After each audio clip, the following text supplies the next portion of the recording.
राधे राधे सभी को। क्या आप रोज भगवान की पूजा करते हैं फिर भी मन अशांत रहता है?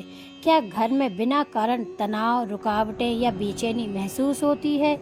कई लोग सोचते हैं कि पूजा कम पड़ रही है, लेकिन कई बार कारण पूजा नहीं बल्कि पूजा घर में रखी कुछ ऐसी चीजें होती हैं जिनका ध्यान हम कभी नहीं देते।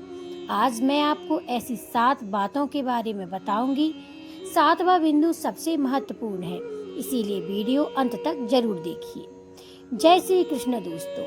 घर का मंदिर केवल ईंट और पत्थर का एक कोना नहीं होता।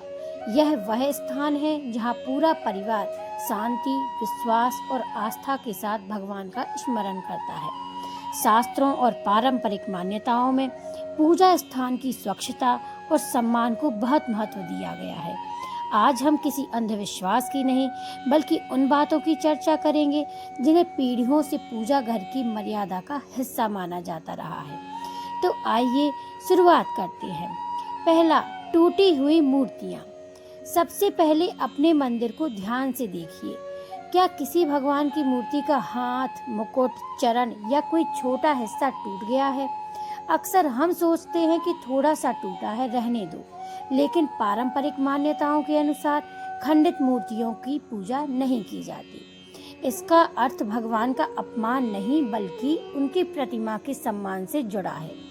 अगर आपके पास ऐसी मूर्ति है तो उसे साफ कपड़े में रखें और किसी योग्य पुजारी से उचित विधि पूछकर सम्मान पूर्वक विसर्जित करें।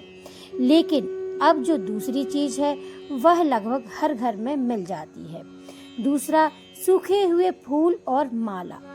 भगवान को चढ़ाए गए फूल श्रद्धा का प्रतीक है, लेकिन जब वही फूल कई दिनों तक सूखकर मंदिर में पड़े रहते हैं तो पूजा स्थान बिखरा हुआ और अस्वच्छ लगने लगता है। रोज नहीं तो हर 2-3 दिन में पुराने फूल सम्मान पूर्वक हटा दें। उन्हें कूड़े में फेंकने की बजाय किसी पौधे की जड़ में या उचित स्थान पर रखें। अब तीसरी बात सुनकर शायद आप भी चौंक जाएं। तीसरा है फटी हुई धार्मिक पुस्तकें।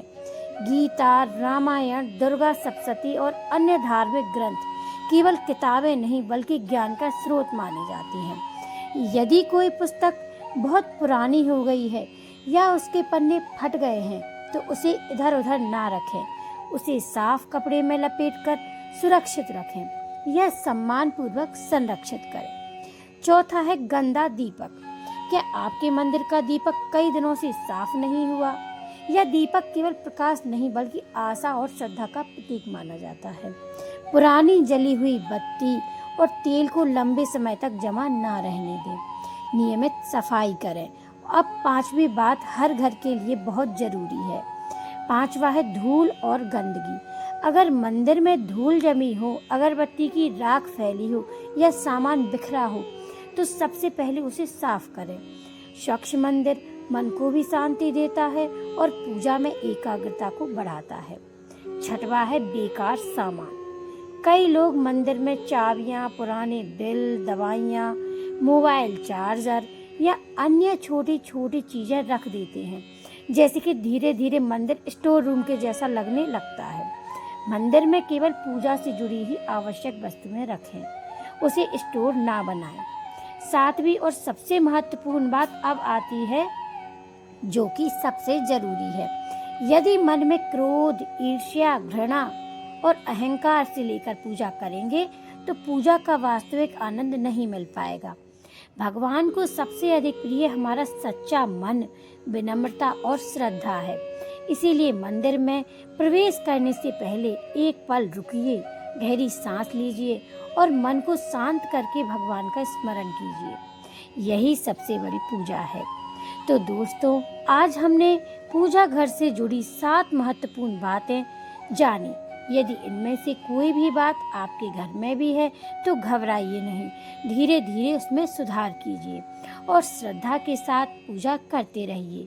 कमेंट में जय श्री कृष्ण अवश्य लिखिए। अगर वीडियो पसंद आया हो तो लाइक, शेयर और सब्सक्राइब करना ना भूलें। भगवान श्री कृष्ण की कृपा आपके पूरे परिवार पर सदैव बनी रहे। इसी कामना के साथ हम मिलते हैं अगले वीडियो में एक नई जानकारी के साथ। तब तक के लिए राधे राधे।